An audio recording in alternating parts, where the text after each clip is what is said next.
அடுத்து யாரு? சிவபெருமான் கடைசியா காட்டினாங்க. இந்த செய்தியை சொல்லிவிட்டு என்னுடைய வார்த்தைகளை நான் நிறைவு செய்கிறேன். சிவபெருமான் இவர் என்னப்பா கரெல்லாம் வச்சிருக்கிறாரு கேட்டார். ஐயா கூட கேட்டார், மகுடமுடி ஐயா கேட்டார். இந்த தமிழை கொடுத்தவன், இந்த தமிழ் வளருமே தவிர தமிழ் தேயாது. இப்பேற்பட்ட சிவபெருமானை காட்டினார்கள்.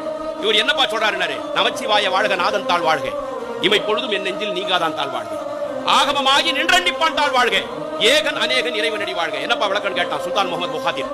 சொன்னாரு, ஏகன் என்றால் இறைவன் ஒருவன். அப்படியா? குர்ஆன் கூட அதான் சொல்லுது. அல்லாஹ் ஒருத்தன் தான் குர்ஆன் சொல்லுது. சரியா சொல்றாரு? வேற என்ன சொன்னார்?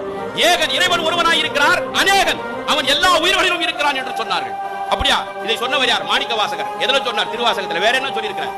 அடங்கியவரனுக்கு அப்பா போற்றி, இத்தி தண்ணின் கீழ் இரு மூவருக்கு அத்திக்கருடைய அரசே போற்றி, தென்னாடுடைய சிவனே போற்றி, எந்நாட்டவருக்கும் இறைவா போற்றினார். என்னப்பா இதுக்கு பொருள்னு கேட்டான் சுல்தான் முகமது முஹாதிர். துர்காராவ் சொன்னார், தென்னாட்டில் இவனுக்கு பேரு சிவன், எந்நாட்டவருக்கும் இறைவன். இதுதான் குர்ஆன் சொல்லுது. இதுதான் குர்ஆன்